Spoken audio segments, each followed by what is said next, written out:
local economy, and health sector really plays a huge part in that. In your experience, where would you really rate us, even before we begin the conversation? I think Kenya, first of all. I think Kenya's reality is Africa's reality, and the reality of underdeveloped economies in Africa and Southeast Asia. And what is it? The high level of poverty, the doctor-patient ratio. Africa has a one doctor 10,000 people patient ratio, as against the 1 to 100 recommended, World Bank UNDP recommendation. So health systems are broken, and it's the sad reality that people die from preventable healthcare. Women die from childbirth. People die from malaria. And these are the issues around healthcare, lack of infrastructure around healthcare. And even if the government puts 100% of its resources in funding healthcare, it is still inadequate. There's brain drain. The few doctors and nurses that we have on the continent are leaving. They're leaving and they're going to Europe and America. And why are they doing that? Because they are migrating to where they can get better opportunities. And that makes it a challenge. The same challenges around healthcare shows why we're having doctors unemployed, because we do not have the resources to be able to absorb the few doctors that are available, despite the irony of, in most places, there are no doctors. Right. And some of these bottlenecks that you also mentioned now comes in where digital health really comes into play. First of all, even the viewer is wondering, there's digital and health. These are two words that they might resonate well with us, but when combined, what is digital health really, Ikuchiku? Digital health, simply put, is taking advantage of existing technologies, both new, advanced, or aging technology to accelerate delivery of healthcare. It's as simple as I can explain that.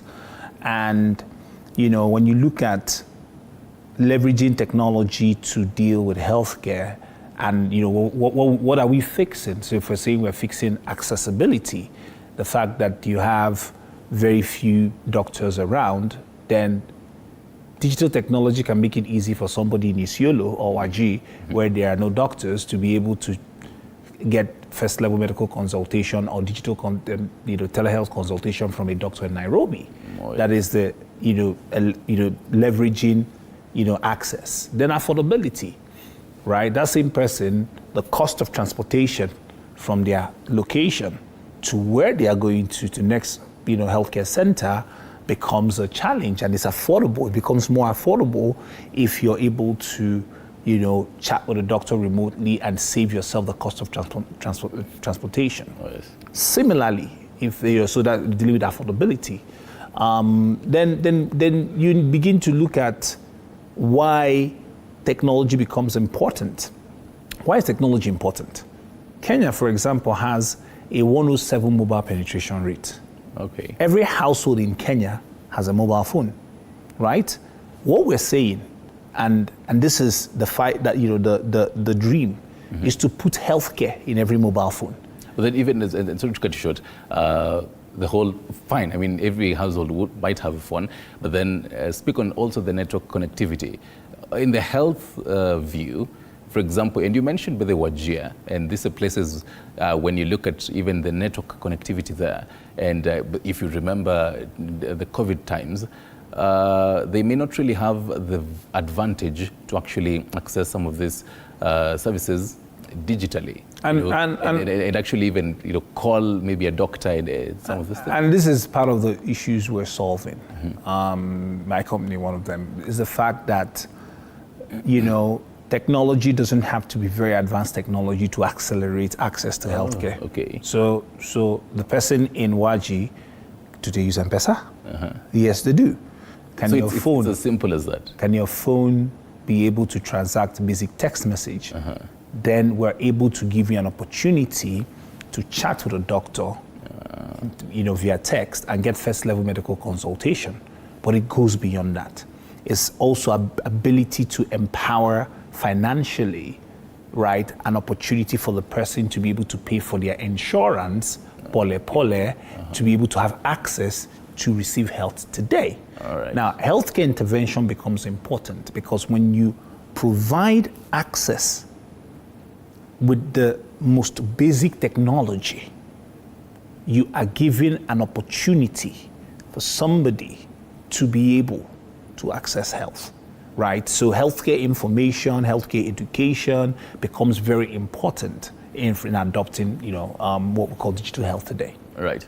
You're also the CEO of Zuri Health. Briefly, tell us, what does Zuri Health do? Speaking also matters the health tech. How does it? Do you also, have partner with the government in some of the services? Because you're mentioning you are in the process of solving some of these issues like network connectivity in a number of areas across the country. So do you partner with the government to ensure that, you'd really want to ensure that residents of a particular area get the health services they need, but there are bottlenecks of, Yes, and I'll tell you a very important thing we're doing. So maybe I'll explain Zuri Health. Zuri Health is, one of Africa's leading health tech companies with over 38 awards and counting. We've built a very robust end-to-end, what we call a virtual hospital. An opportunity for you to start and end your healthcare journey in one place, either book a doctor to come see you at home, buy your medication and have it delivered to you, or book a lab test. But also because we understand Africa's unique challenges, that 65% of mobile phone users on the continent don't have access to the internet or data, and the fact that people live on less than $1 a day, we've created the cheapest telemedicine consultation anywhere in the world. For 10 Kenya shillings, you're able to, where you are, chat with a doctor and get first level medical consultation with your kabambe and your phone. And we're building also Care Now Pay Later that allows you to be able to access care now, even if you don't have money on your phone, and be able to pay later. But also, most importantly, trying to build the Care Now Pay Later to include onboarding people for insurance, which means you can borrow money towards your insurance and pay pole over time. Now, how do we see a multi-sectoral collaboration? M-Pesa Foundation, in conjunction with Zuri Health and the government, are doing impressive health camps across the country. Right? From county to county, we're going out there to underserved communities, seeing people, an average of 3,000 people per camp, providing them access to healthcare, free healthcare medications, but also continuity of care, which is for the very first time leveraging technology. People who we see in these camps are able to follow on with doctors, ask questions, chat with doctors, and get first level medical consultation for free over a period of time. And that is the level of healthcare intervention that we can do. But also the benefits of that is that we're able to pull back feedback, because remember that when we go to the counties, we're partnering with the government hospitals, they're bringing some of the doctors, some of the resources, and we are together intervening on issues healthcare. And I'm curious, even as you continue, you mentioned feedback. Which kind of feedback do you normally get? And does it range from different kind of areas? For example, when you go to Kiambu, there's a different kind of feedback that you'll get there compared to maybe in an urban setup compared to a rural setup. Yes, every and that's very important. So I'll explain the feedback. The essence of the feedback we put together is to be able to give the policymakers data that helps in intervention. Okay, so when we went to Machakos, Mavoko County, we found there was a lot of issues around cholera and upper respiratory tract infection, and that is part of the feedback. So today, if the government there is wanting to intervene in an era of scarce resources, they know that, okay, people here might need cleaner water, and people here might need the medication that we need to stock. There might be medication to treat A, B, C, D, E. Becomes very important. When we went to Nyandarua, we saw high incidences of NCDs, diabetes, hypertension, and some of this information or some of this data are things that will pass on to the county governments in terms of, hey, this is the feedback we have from the camp we've done. So if you're planning an intervention, no. Then also for our partners, M-Pesa Foundation, ability for them to say, okay, since we're intervening in communities, ensuring people have better lives, then it means that we know directly when we come to this county, based on the feedback we've gotten, where to intervene. If we're going to donate medication, what sort of medication, in what quantity for this. And this is the important part of the feedback that we're getting. Basically, you're clearing the whole way so that it becomes even easier for now the other team, the health experts will actually come in, and it's easier for them. But I'm curious though, even as you also chime in on this, for example, and I'll use Wajir here. There's a resident there who, for example, they're in a household, and one of them, maybe a lady there, is in labor pains, and they're reaching out to the doctor. This person doesn't have the medical expertise to probably follow through what the doctor is telling them. The doctor is telling them, all right, so maybe hold this, do this, and the whole ABCs, maybe the basics, but this person doesn't really have the whole expertise on this. What are some kind of challenges that digital health experiences when it comes to such kind of experiences? Digital health is not the magic bullet to fix everything. Okay.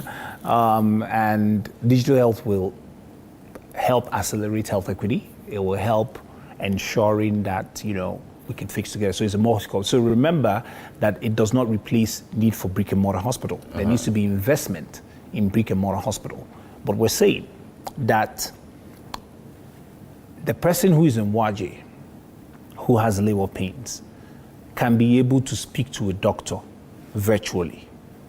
And that even if Waji County does not have doctors, that there could be a clinical officer or a nurse who could, from telemedicine, consult with a OBGYN who can give information or advice on how to help stabilize a patient. And that is the beauty of leveraging technology, that you're able to not be physically present, but be able to help manage a situation from where you are.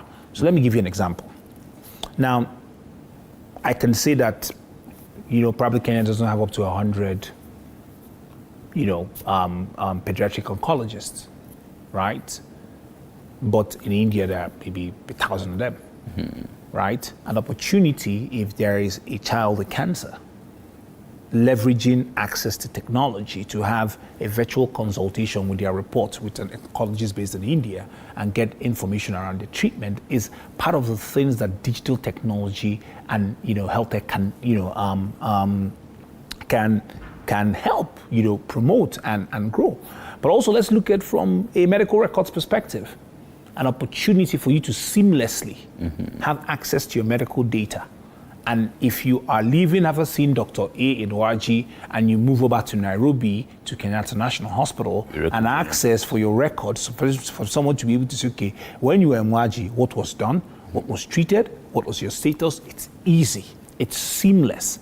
And if you had to leave Kenyatta Hospital and say you had to go to a hospital in India, that a doctor there can follow through your health process, your medical records, and see what was done, what intervention was done, and what intervention is needed. And that is very important for health. Right. And now I'm curious, because when you walk into a hospital, you'd probably trust the doctor who looks older, because you do definitely know they have the experience. But now during training, is this the whole technology? Is it incorporated right now, and mostly in African countries, in the medicine studies, so that even the doctor knows that I'm not just trained to get into the ward and help the patient, and that's just it. Are they also trained that I can also take my phone and help a patient who's kilometers and miles away? Telemedicine has been existing for as long as a mobile phone has been existing. Okay. Telemedicine has been existing for as long as the internet has been existing. Why am I saying that? The average person who has a medical doctor friend, if the person is not feeling well, pick up a phone and call Daktari. I'm having pains here. What can I do? Okay. Daktari, my child is having running nose. What do I do? Similarly, right? People Google their symptoms, don't they? Right? You rush that to Dr. Google. Yeah. Telemedicine has been existing for so long. What is happening today, or what COVID has done, is to help accelerate the adoption of telemedicine as a convenient tool for medical diagnosis. Right? that the people are now beginning to see it as an option. Right. That, you know, I literally do not need, in some cases, to go to the hospital because I can make this call. And people are saying, for example, why do I need to go to the lab in the hospital to pick up my tests? Okay. What special, if it's blood, stool, or urine, what special situation do I need to be? I can do this in my house. Oh, yes. Right? I can send a phlebotomist to my house to pick up the same samples and be able to run. So healthcare will become more convenient. Oh, yes. Healthcare will become cheaper. Healthcare will become more, will become more, what I'm looking for a word, more accessible for people who are in chronic need or in deeper need of being in a hospital. Because the research shows 65% of those who go to the hospital don't need to be at a hospital at that time, and that is why the wait times, you know, I heard the other day that the Kenya Hospital is saying that we want to go back to being a referral hospital, right? So that if you have a headache, you don't go there and queue. And speaking of matters accessible, I'm curious matters the whole universal health coverage. We're taking a short break. We'll be right back to discuss matters the whole universal coverage and how it is really accelerating in the country and the bottlenecks in digital health. Stick around for that.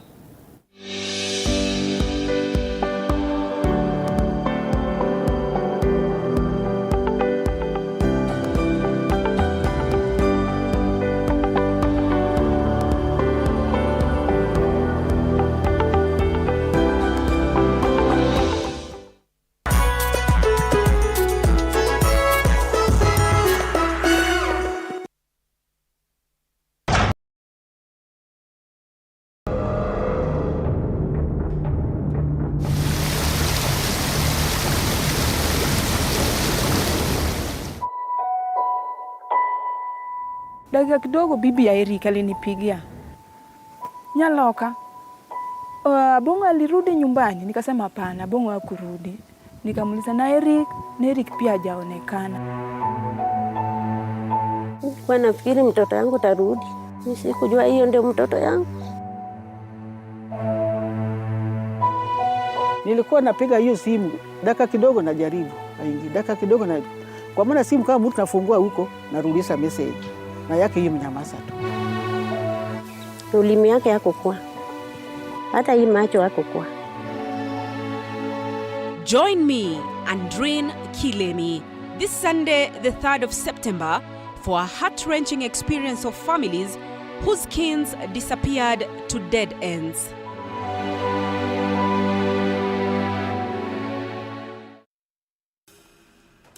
Wewe, weekend ni ya kazi. Beba, weekend ya kazi wewe, weekend ya kazi.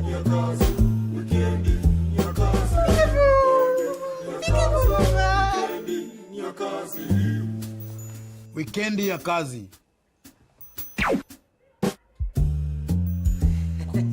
Zima na washe! From 1st August, upgrade to the brand new Super Plus package to enjoy all the Premier League action and much more. Go TV, love it! The news that matters the most is the one that hits close to home.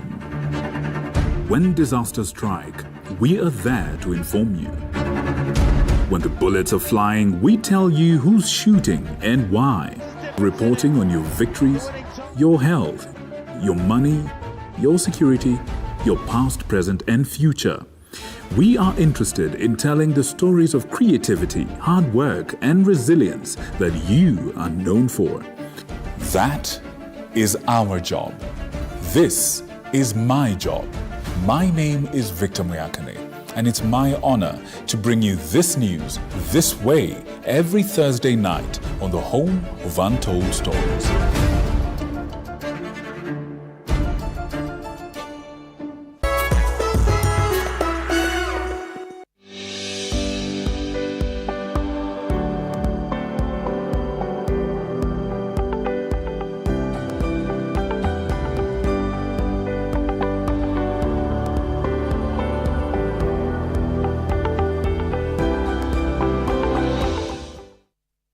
Right, welcome back. This is Bodi Garage discussing matters digital health, and right here with Arthur Ikichuku, the CEO of Zuri Health, well, among other hats that he definitely wears. Before the break, we're discussing matters accessibility of health, and right now the president is country tour commissioning different hospitals. I'm curious, from where you sit, your advice on how some of these hospitals that are really being commissioned in different parts of the hospital, can they, how they will, rather how they should be factoring in matters digital health?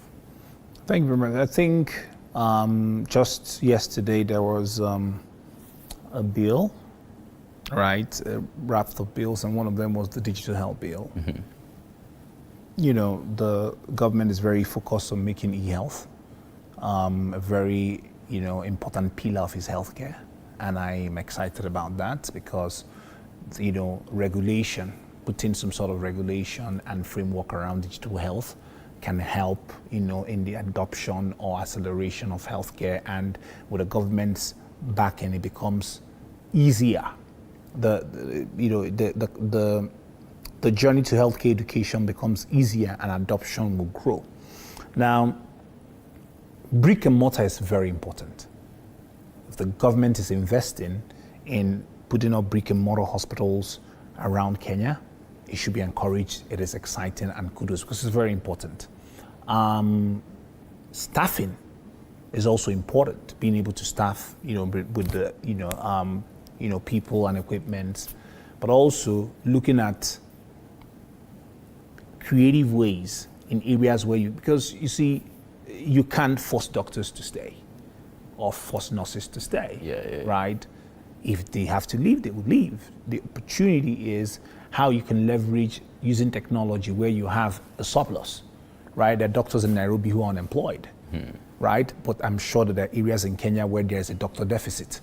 So where leverage areas where there's a doctor surplus to support. And then also in specializations some specialties where there are very few doctors available, digital technology can help bridge the gap, okay? By saying that I don't have to fly into Waji or Kakamega or Bungoma to want to do a surgery or a brain surgery or whatever, that I am able to support people locally there or consulting. So there are a lot of areas where digital technology can help the brick and mortar components. The third, very key thing is in terms of healthcare financing. When I looked at the portions of the bill to replace the NHIF, and I was excited because primary healthcare was important as a component on focus on basic primary healthcare. And there's something else which got me very excited, which I think is a serious, very engaging move by the government, and which could probably be a game changer in providing affordable healthcare, which is the chronic care component, an opportunity to have, because a lot of people suffer from primary healthcare issues, but there are people who have chronic conditions, diabetes, hypertension, non-communicable diseases that are 50% of the bed, admissions in the hospital today. And they're expensive issues. So creating an insurance for that is also very important, and it means that the pulse on the health of the nation, the government is feeling the pulse on the health of the nation, which becomes very important. Right. And now I'm curious, because you're mentioning matters laws and changing laws and also repealing them. Matters data. Well, on one hand, it might really be a wonderful thing having to be able to actually call or even virtually speak to a doctor and a health practitioner and maybe solve or help you solve any problem that you're having at home. But then now speak on also the data protection on the flip side of this. Kenya is very progressive when it comes to things tech. Kenya is super progressive. And I'm very excited and that's why it's a good place to build. Kenya has a robust Data Protection Act, right? And in terms of data privacy, but also from the digital health bill that is being considered, there is an element of digging deep into protection of patient data, which is very important, because essentially what they're creating is a system that allows me access to own my data and determine what to do with my data, and for also data managers given a duration, I think it's about 20 years, of which they can store my data.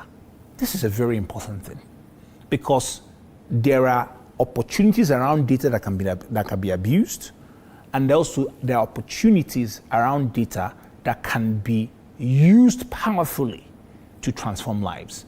So abuse in terms of leaking people's confidential data, etc., or mining the data and selling the data. Yeah. But there's ethical use of data, an opportunity to take advantage of what data are we getting here? How can we leverage that information to do healthcare interventions, preventions, etc.? Right. And okay, and I'm pretty sure you've had this in not only even in Kenya, but a number of African countries. People say that they travel kilometers to access, health facilities. But then now you're telling us that you're able to actually call the doctor and maybe help you in a certain way, so that later on, for further medical attention, you can actually now seek the facility, or maybe the doctor comes to your place. Is it that a number of people don't really know that they have this opportunity? Yes. So there are three things about that. One is, let's even say, by healthcare education. A lot of people still believe that if a doctor hasn't touched me, you're not. Right. If I haven't gone to a hospital and a doctor has touched me, so there's a lot of emphasis on healthcare education, and that is why I'm excited that the government is championing the digital health bill, because it means that with that, the government will help, create credibility around digital health in a way that Wananchi will begin to see digital health, as a viable alternative. That's one.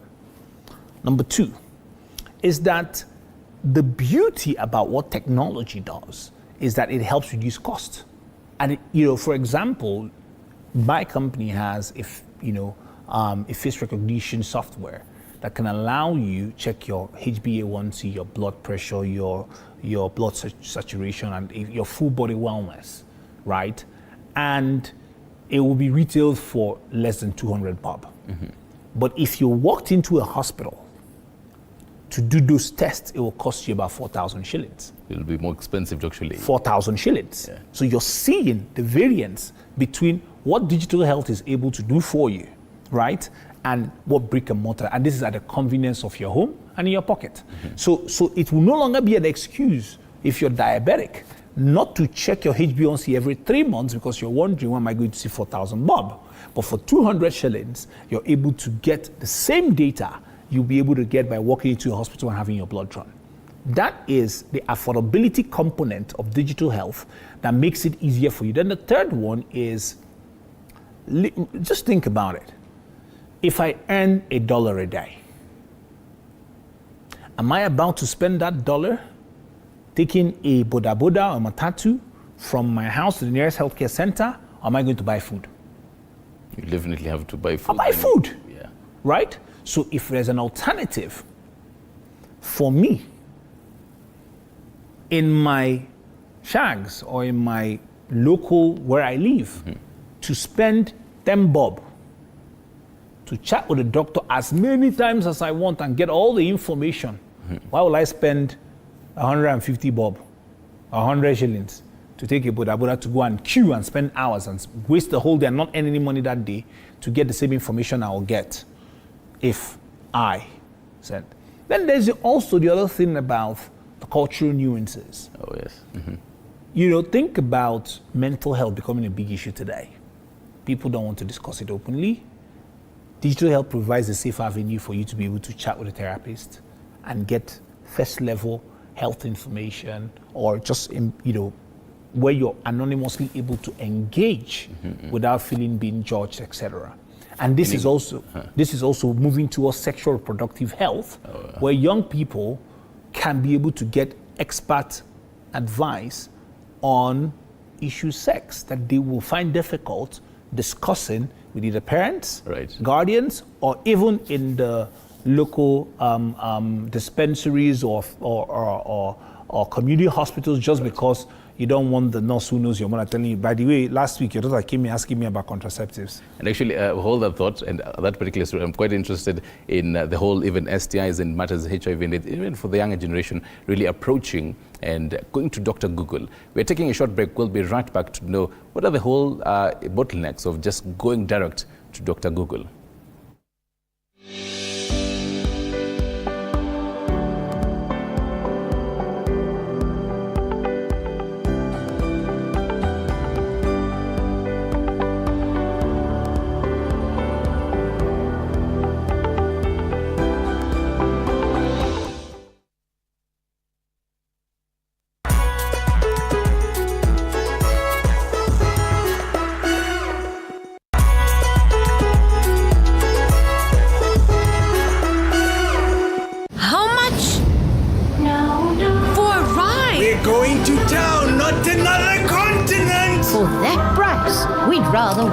It's a rip-off. Our flight was cheaper. Seriously, don't you have a heart?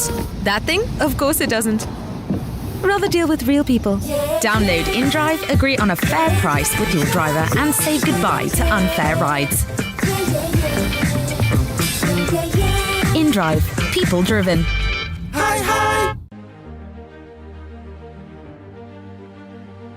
From this overhead tank to the water pan serving all of this community.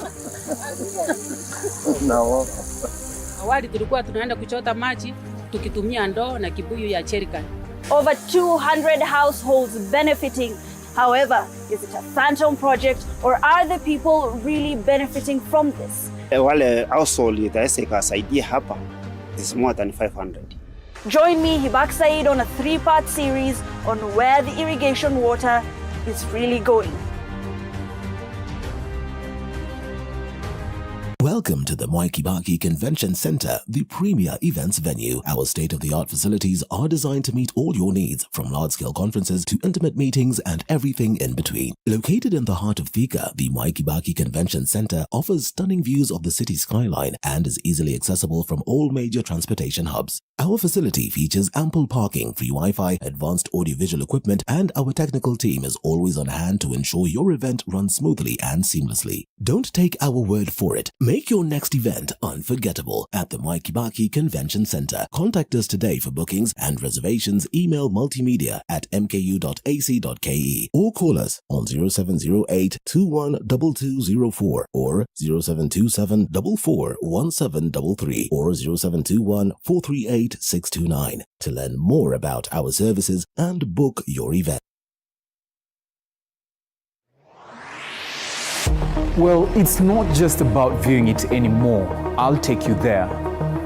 You want the entertainment in sports, the intensity, the intelligence, the tactics, the stats, and so much more. TV47 Sports is all about you. Time, and Ozil with a chance to win it. It's Mesut Ozil.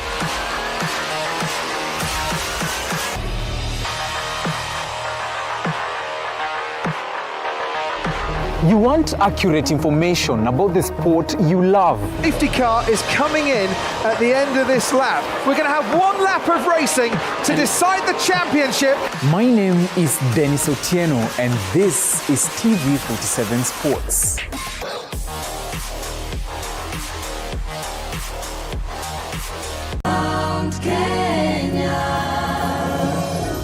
I am so excited to have joined MKU. The flexibility in the payment of fees makes education very affordable.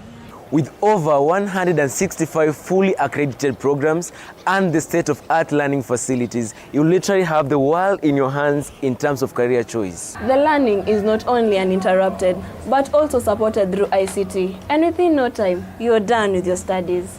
Join us and start your career journey.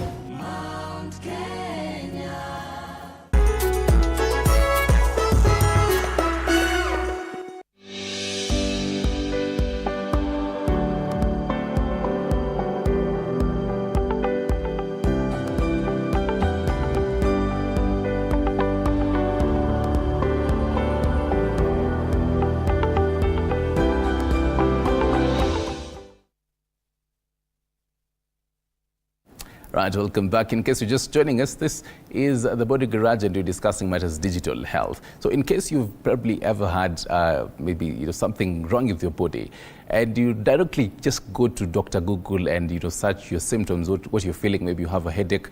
I'm curious, what are the whole bottlenecks of that? We're having this discussion with Arthur Ikucheku, CEO of Zuri Health.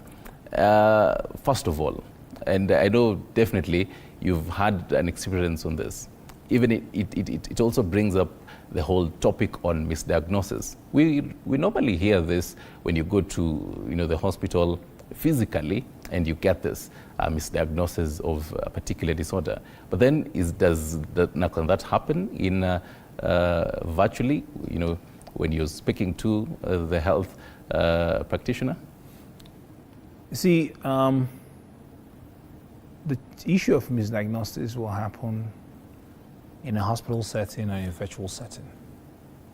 And it's always important to be alive to that fact that,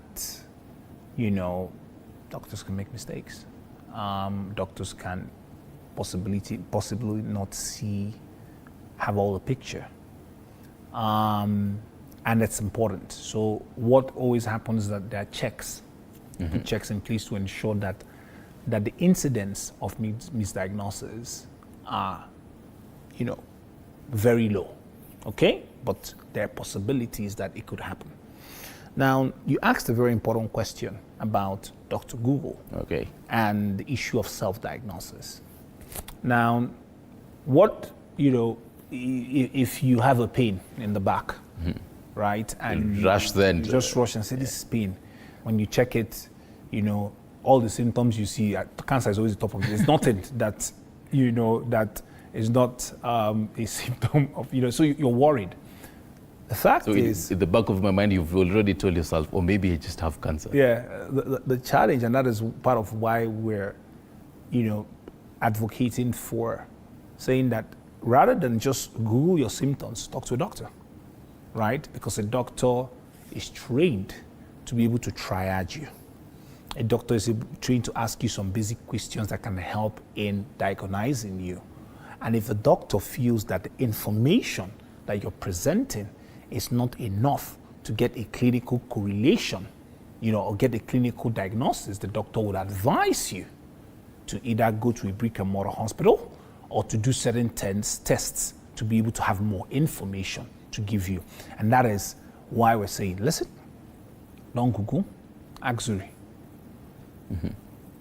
Okay, now after you've really had going to Dr. Google, it definitely has its own trust. But then you've talked to one doctor maybe, and they've told you their opinion. Maybe just do this.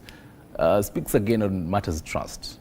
Normally, you'd probably find you'd now have to call maybe 3 or 4 other doctors. What is your opinion on this? What is your opinion on this? I think it's important to have, for some issues, it's important to have second, even third opinions, right? If you spoke to somebody and the person said you need surgery, perhaps you need to speak to a second opinion and third opinion, that if you can afford it is important. If we have opportunities of having accessible health, making healthcare more affordable, then I feel that it's an option more people to take. So when you go to a hospital, because one of the things that it will do is that it helps reduce significantly the incidences of misdiagnosis. So if you can, when you see a doctor and when you get feedback, you can validate that feedback by seeing someone else and getting them to run through that and get a second opinion. All right. What are some of the personal success stories that you've seen so far? Telling me 15 years in Kenya. So I'm curious, the kind of success stories that you have really experienced in healthcare, in healthcare, in digital health, right here in Kenya. I think the fact that we have over 600K subscribers on our SMS platform, chatting with people. These are people who are chatting with doctors for 10 US cents, and people who probably would not have had an opportunity to afford, to pay for doctors if you give them cheap affordable telehealth, services is important. It's the interventions that we're doing across the county. 6 counties so far, over 20,000 people seeing the joy, the excitement, the engagement. Those are the things that make it worth, your while in terms of providing the success stories, but also in terms of the impact.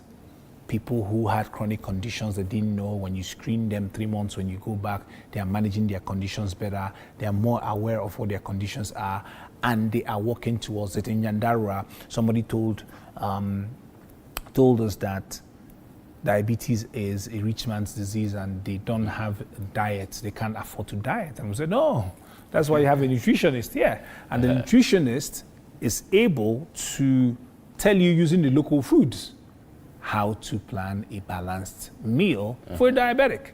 And this is some of the things that most people don't really follow. I mean, having a diet. So that opportunity, providing that, right? Do you know how much it costs to see a mental health therapist or a psychologist? It's very expensive. It's about 4,000 shillings.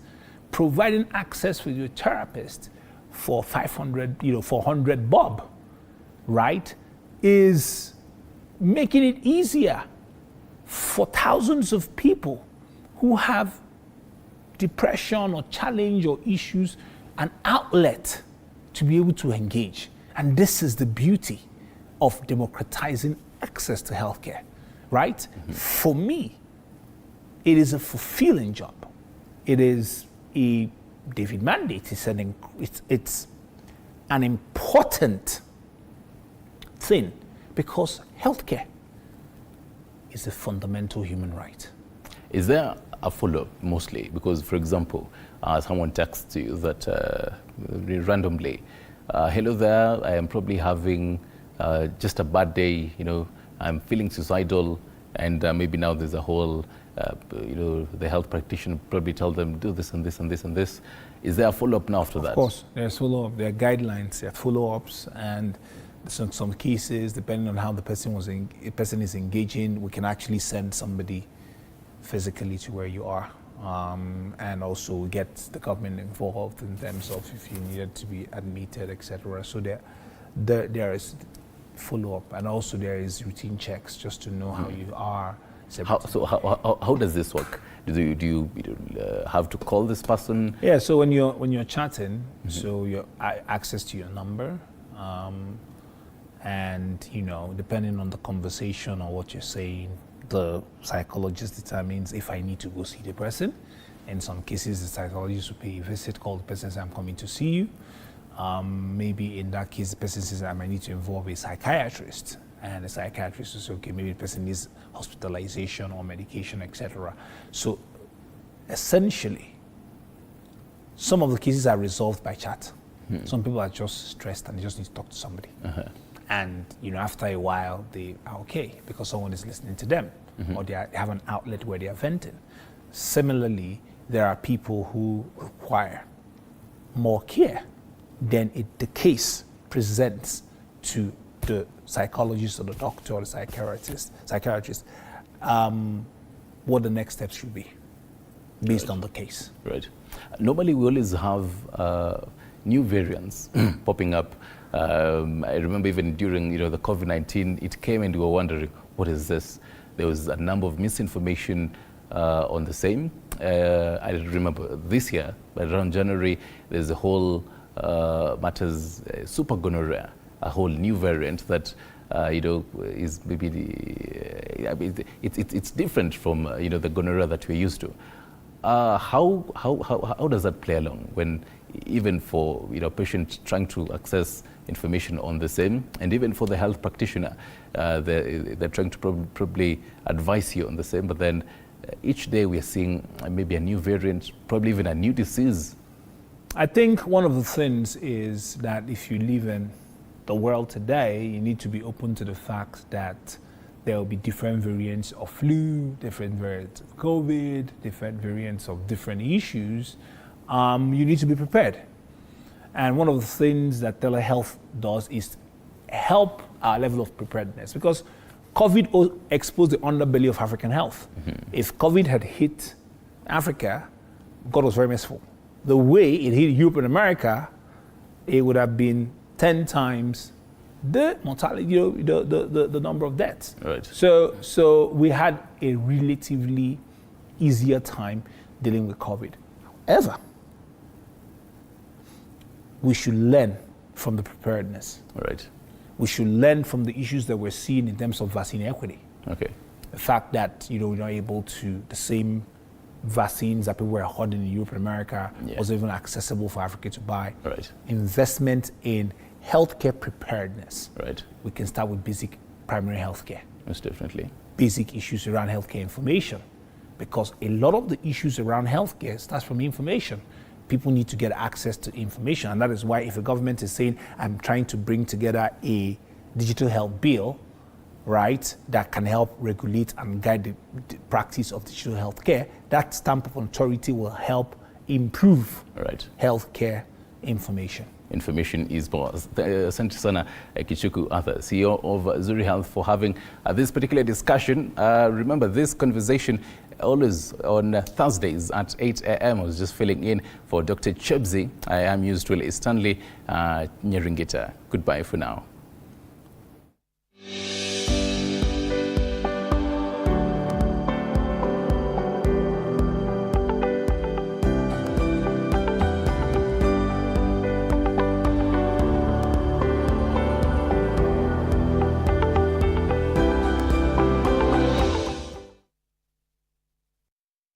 We value your feedback. If you would like to send questions, comments, suggestions, or complaints for any of our programs, call us on telephone number 0740-047-047 or email us at info@capemedia.co.ke. You can also write to us at PO Box 599 00606, Sarit Center, Nairobi. Or you can reach us on any of our social media platforms at TV47 Kenya across all platforms. You can also drop your complaint or feedback at our offices, House Number 3, Western Park Court, Muthaiga North, Nairobi.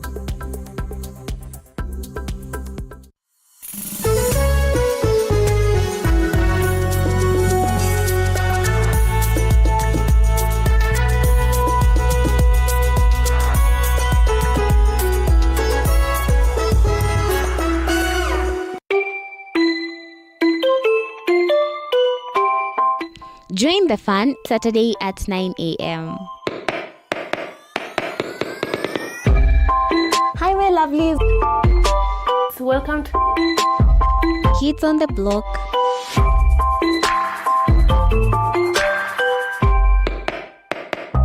With me, Tamara.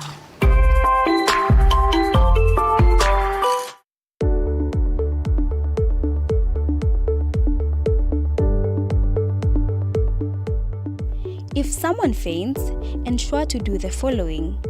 1. Lay them down. Kneel by them. Raise their legs and give them fresh air and monitor them. If they are slow to recover, treat as unresponsive and call for medical assistance.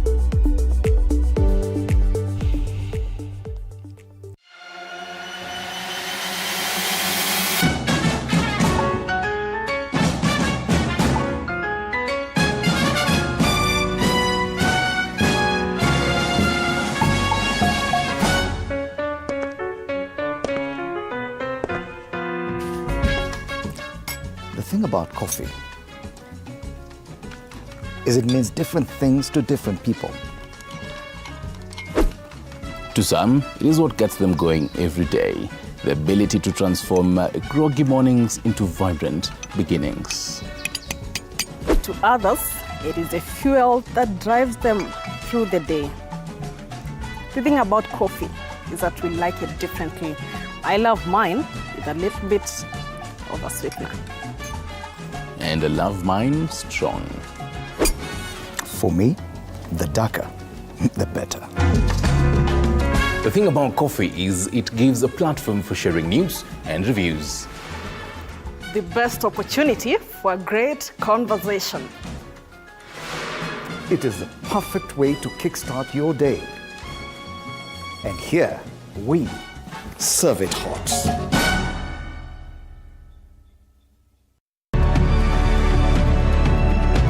Nothing is more fulfilling than learning in an institution that understands your career needs. At HIVI Africa Institute, which is a TVET Authority accredited institution affiliated to Mount Kenya University, we offer competitive, market-driven programs in a serene environment. You can undertake diploma, certificate, and artisan programs, and our entry grade is C and below. You can also pursue a driving course at HIVI Africa Driving School. Enroll in any of our campuses in Thika, Nairobi, Kisii, Nakuru, Malindi, Kitale, and Mombasa. HIVI Africa Institute, promoting competence, innovation, and excellence.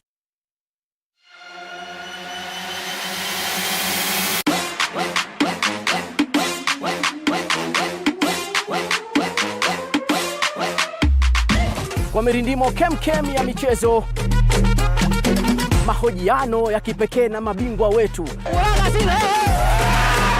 makala ya kuvutia pamoja na matukio mubashara viwanjani. Shabiki, tutapiga mbizi katika kila kiwanja, ndani na hata nje ya nchi. Mtazamaji, uko tayari? Ni kazi michezoni ama michezo kazini? Ungana nami Ahmed Bahaj, sajili mpya nimefika katika kipindi cha kipekee Mchaka Mchaka. Zitatoka cheche, tutapiga mstari chini yake. Si bora michezo, ni michezo kwa ubora wake. Cheche.